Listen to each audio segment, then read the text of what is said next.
Welcome to our U.S. viewers on this Friday morning. I think that's probably the 10th time we've watched that clip of Jerome Powell and President Trump, and I can say it does not get old. I can watch it a few more times and find new bits and snippets that I find hilarious and worrying at the same time. There you go. They're coming in with their hard hats.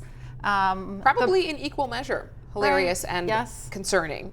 I don't see the marble just yet. I don't see the renovations taking place when it comes to the roof terrace. Apparently that's been a source of concern, along with the furniture on the roof that has been, did you see that tap on the back? That said a million things, right? Apparently the roof terrace furniture has been taken away, even though that wasn't even the expensive bit, but you don't want to give the image of, or portray the image that anything in there was outrageously expensive. Well, the Fed pretty shrewdly invited a group of reporters to come before President Trump visited the site to give them a tour, give them some insight into what actually has caused the runover in costs. And according to Politico, the Fed staff cited new security features, the historic nature of the building codes, preservation regulations, and tariffs as reasons for the cost overrun.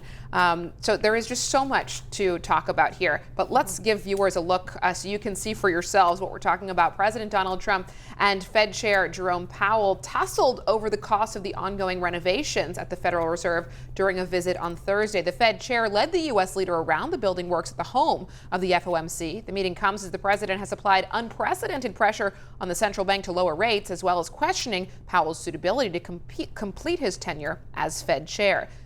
Now, toward the end of the visit, Trump and Powell spoke to reporters where they disagreed over the cost of the building works. So we're taking a look, and it looks like it's about $3.1 billion. It went up a little bit, or a lot. So the 2.7 is now 3.1. I'm not aware of that. Yeah, it just came out. Yeah, I haven't heard that from anybody at the Fed. Yeah, it just came out.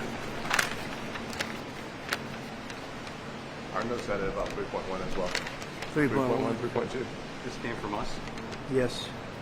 I don't know who does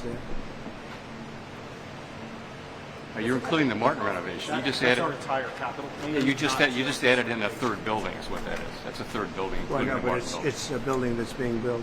No, it was built 5 years ago. We finished Martin 5 years ago. It's part of the overall work. But it's not new.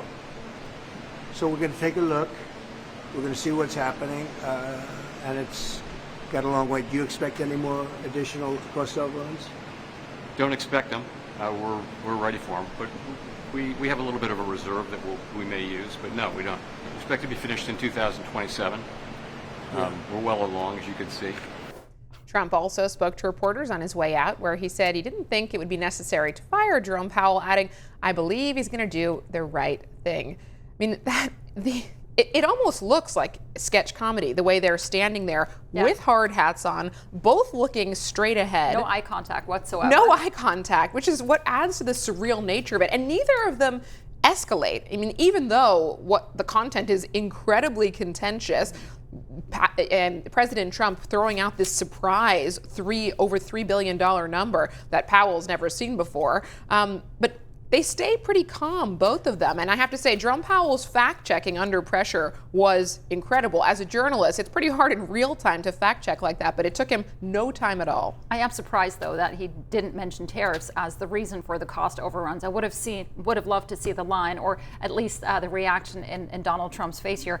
I guess the bigger question, obviously, is what this means for investors out there in terms of the continued pressure on Jerome Powell and the Fed. And the pressure has been so high. The market reaction has been very jittery last week, for example, and understandably so, given the independence of the Fed is so paramount. So are investors going to continue to be rattled by this, or will they just take it in stride like they've been taking in stride the military action, they've been taking in stride the tariffs by and large? A little bit of volatility here and there, but will this become a feature of the markets? Not a bug, but a feature of what we're going to have to deal with over the next 7-8 months. I think it has been extraordinary how desensitized the markets have become to headlines that, had they come 6 months ago, would have been incredibly shocking and market moving. So it's certainly a fair point.